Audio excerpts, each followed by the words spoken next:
This place is known as Plaza Dignidad, or Dignity Plaza. It was renamed that by the protesters who made this the heart of the movement that led to the new proposed constitution and the vote today. Polls closed pretty much exactly 30 minutes ago. So everyone who's in favor of the new constitution is gathering here to await the results. There's some celebration happening, but I think in general people still just don't know what's going to happen. This month, the people of Chile had a chance to approve the most progressive constitution in the world, one that enshrined gender equality and social welfare and protected the environment and the rights of indigenous people. Hopes were very high. Leading up to this day, there had been massive support across Chilean society for the idea of a new constitution. But when the day of the vote arrived, something had changed. El apruebo está perdiendo claramente por el 45,10%. Bueno, pues ¿cómo se sienten? Todavía sentimos la incertidumbre de la posibilidad de poder ganar desde el apruebo. When the final results came in, nearly 62% of Chileans had voted to reject the new constitution. This is really surprising. I think even people who thought that reject was going to win thought that it was going to win by a narrow margin, not by more than 20 points. That's stunning. That's a stunning upset. It's a brutal defeat for this movement. Brutal defeat. Chile no despertó, no votaste a prueba, no ganó la prueba. ¿Cómo tan miserable, weón?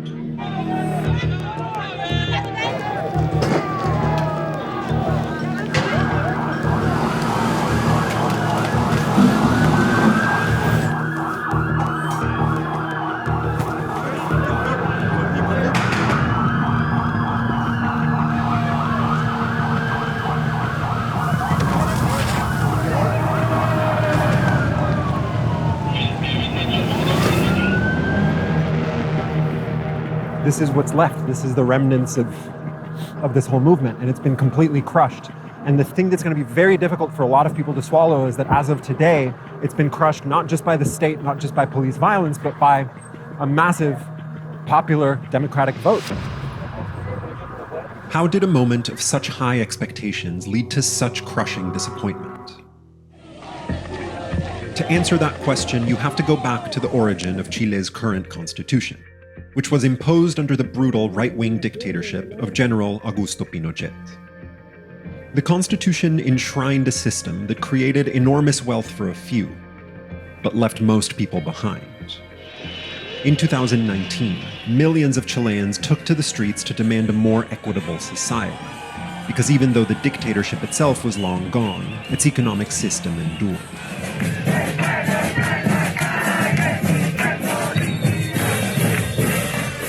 So Chileans voted overwhelmingly to scrap the dictator's constitution and start over. El pueblo de Chile es protagónico en este proceso. No estaríamos aquí sin las movilizaciones de ustedes. In the same spirit of change, they elected a new government made up of young leftists, led by Gabriel Boric, a former student protest leader. ¡Viva Chile! And they elected an assembly to write a new constitution, which was made up mostly not by professional politicians, but by regular people who embodied the anarchic spirit of the times. Con nosotros llega la morenidad, esa otredad que jamás quisieron visibilizar. The assembly's work was rigorous, but most of the media attention wound up falling on a few stunts. One assembly member turned out to have lied about having terminal cancer, which he used to call for universal health care. No tengo cáncer. Another voted on Zoom while in the shower. ¿Puedo emitir mi voto a viva voz? Estoy escuchando. Haga la cámara, Nico, por favor. When we arrived in Chile in the days before the vote, these scandals had come to dominate the narrative much more than the actual content of the Constitution. That was in part thanks to right-wing politicians like Senator Felipe Cast. Entonces fue una constitución hecha infantilmente, con poca seriedad. Al final se farreó la oportunidad y ojalá que el domingo Chile les diga, mira, yo quiero una nueva constitución, pero no esta. ¿En qué sentido no fue serio el proceso y no es serio el texto de la Constitución? No fue serio porque cuando legislaban no escuchaban los argumentos del otro. No fue serio porque legislaban desde la ducha. No fue serio porque a los constituyentes más prestigiados, en vez de escucharlos, los denostaron. In the battle to win over the public, the Constitution's opponents raised almost 3 times more than its supporters, including from some of Chile's wealthiest families. No te conformes. Si está mala, está mala. Their campaign involved a lot of disinformation, and Cast himself was accused of spreading falsehoods, most prominently in a radio ad about abortion. Seríamos el único país que promueve y que permite un aborto hasta los 9 meses de embarazo. This is not true. The Constitution would protect the right to abortion, but leave up to Congress how to regulate it. Usted ha sido acusado en varias ocasiones de difundir informaciones falsas, noticias falsas. ¿Usted cómo responde a esas acusaciones? Que no hay ninguna información que sea falsa, y lo único es que han tomado la lógica de cancelar al otro cuando te dice alguna que es cierto, es decir que es falso. Lo del aborto es 100% cierto. Que la declaración de que la Constitución permite el aborto hasta los 9 meses. Por supuesto. Bueno. O sea, de hecho, cualquier constitucionalista te enseña de que si la Constitución no ofrece el derecho a la interrupción del embarazo, no hay ninguna... Y después dice, la ley definirá los métodos para cumplir con este derecho. Esa ley no le puede coartar el derecho a interrumpir el embarazo. Pero el texto no prohíbe la regulación sí, prohíbe del derecho que define. No, estás equivocado. Lo único que evita ese texto es que se prohíba categóricamente la interrupción de un embarazo. No prohíbe que se regule o se limite. Bueno, perdón. ¿No? Si quieres tenemos un debate con constitucionalistas y los traemos, pero estás completamente equivocado. No hay ningún fake news. La única fake news son de esos tipos que acusan que tenemos fake news. Fue su estrategia de marketing para defenderse de las estupideces que pusieron en la Constitución. In the end, the Reject campaign was able to exploit these ambiguities in the text, presenting the most extreme scenarios as inevitable.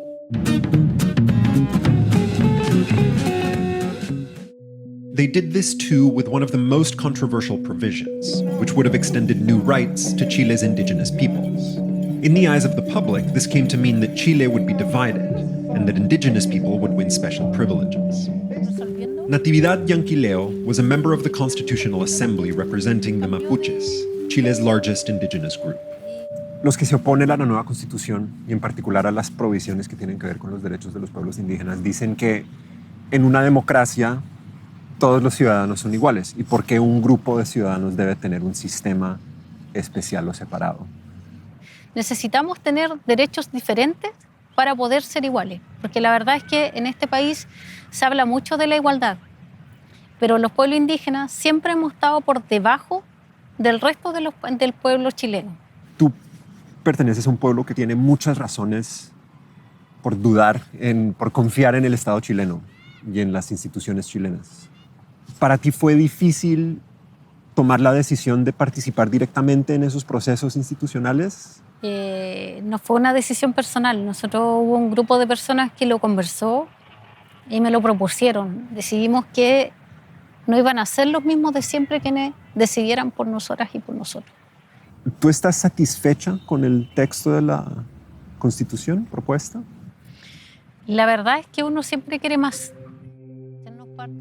Yanquileo says the proposed constitution would only go as far as international agreements that Chile has already signed. And her dissatisfaction reflects deep divisions in the movement behind the constitution and the movement that brought President Boric to power. Una parte importante del mundo mapuche confió en el gobierno de Gabriel Boric. Sin embargo, el gobierno de Gabriel Boric le dio la espalda. Y votó por el gobierno. Y votó por Gabriel Boric. Pero al menos desde el mundo mapuche no ha visto diferencia respecto al trato entre que estábamos saliendo de un gobierno de derecha, de Sebastián Piñera, en relación a un gobierno que se denomina de izquierda y que nos siguió tratando de la misma forma, incluso peor. 3 days before the vote, 500,000 people filled the streets of Santiago in support of the new constitution. It was a reminder of the power of a mass movement that progressives all over the world saw as a beacon of hope. A movement that had swept a new generation into power and stood on the brink of undoing the 50-year legacy of a dictator. The sheer numbers left many convinced that the movement would overcome its internal divisions and cruise to a victory. This is the way this whole process started, with people filling the street. Tonight it's a party. People are celebrating. People are inspired. They're hopeful that this uprising could result in a systemic change. Vine porque pienso que era importante en términos estratégicos demostrar cohesión y justamente cuando reunirnos, demostrar cantidad y unidad. Es una situación bastante catártica, creo, para nuestra sociedad.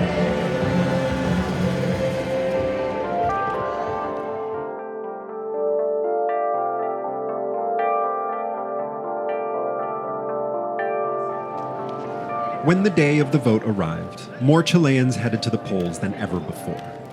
And not necessarily because they wanted to. Today's vote, unlike the past votes, is mandatory. That means there's a whole segment of the population that typically doesn't participate in elections that today has to either vote or face a hefty fine. Many of those new voters saw this as a referendum, not on the new constitution, but on the general state of affairs, on things like inflation and crime, and on a government that wasn't doing enough to fix those problems. Yo no voy a pagar los 7.000 pesos, no estoy en condiciones. Acabo de viuda. El 17 de mayo de viuda. Estoy en condiciones. ¿Por cuál lado va a votar hoy? Rechazo. ¿Y por qué va a votar por el rechazo? Porque no creo en ningún personaje del gobierno. ¿No cree en ningún personaje del gobierno? No. That night, after the shocking results came in, small groups of reject voters went out spontaneously to celebrate. Not even they expected their side to win by such a large margin. Yo me esperaba este resultado con todo el trabajo que hicimos, pero no esperaba que fuera abrumadoramente como lo fue. ¿Por qué crees que ganó tan contundentemente el rechazo? La gente del apruebo pensaba porque hizo una mega concentración iba a motivar el apruebo, pero fue todo lo contrario. Nosotros silenciosamente en nuestra casa, contra gente de trabajo, esperando solo ir a votar y lo logramos. Un día en que sabemos tiene que haber dormido bastante poco, la verdad, luego de este triunfo del rechazo. Recordemos que Even though he was the public face of the draft constitution, his government ultimately did little to unite people behind it or to defend it against attacks from the right. So a lot of people saw him as partially responsible for the loss. We're in the presidential palace in Santiago, but the defeat of the Constitution was a major blow to the government of President Boric. This is going to be one of the first times that a high-ranking person from the Boric government is going to face the press. Muy buenas tardes a todos y a todas. Queremos partir como gobierno valorando el proceso del día de ayer, un proceso democrático, tranquilo e impecable. Ministra, buenas tardes. Hola, buenas tardes. ¿El gobierno asume en alguna medida la responsabilidad por el resultado del plebiscito de ayer? Jamás será para el gobierno una derrota el que el soberano se exprese. Y una de las tareas que tenemos como gobierno es darnos cuenta que hay una ciudadanía que no se veía representada en tanto la convención, probablemente todavía tampoco en el Congreso y en distintas instituciones, para qué decir los partidos. Entonces tenemos que ser capaces de escuchar mucho más allá de lo que hemos venido escuchando hasta el momento. Bien, muchas gracias. Hasta luego. Boric came to power with high hopes, and a coalition that included not just his political base, but all those Chileans who agreed that it was time to finally put the dictatorship in the past. Somewhere along the way, that agreement broke down. But crucially, it seems to have broken down only when it comes to this specific proposed constitution and the assembly that produced it. This was a process that many Chileans didn't see themselves represented in. They felt alienated by it. Polling suggests there's still a majority of Chileans, including even many who voted reject this time around, who would still support a new constitution. The question is how that constitution will be written, and what the new balance of power will be between right and left. That's the fight that still needs to be fought. Either way, it's clear that the rejection of the new constitution is not the end of this process. It's simply the beginning of a new phase.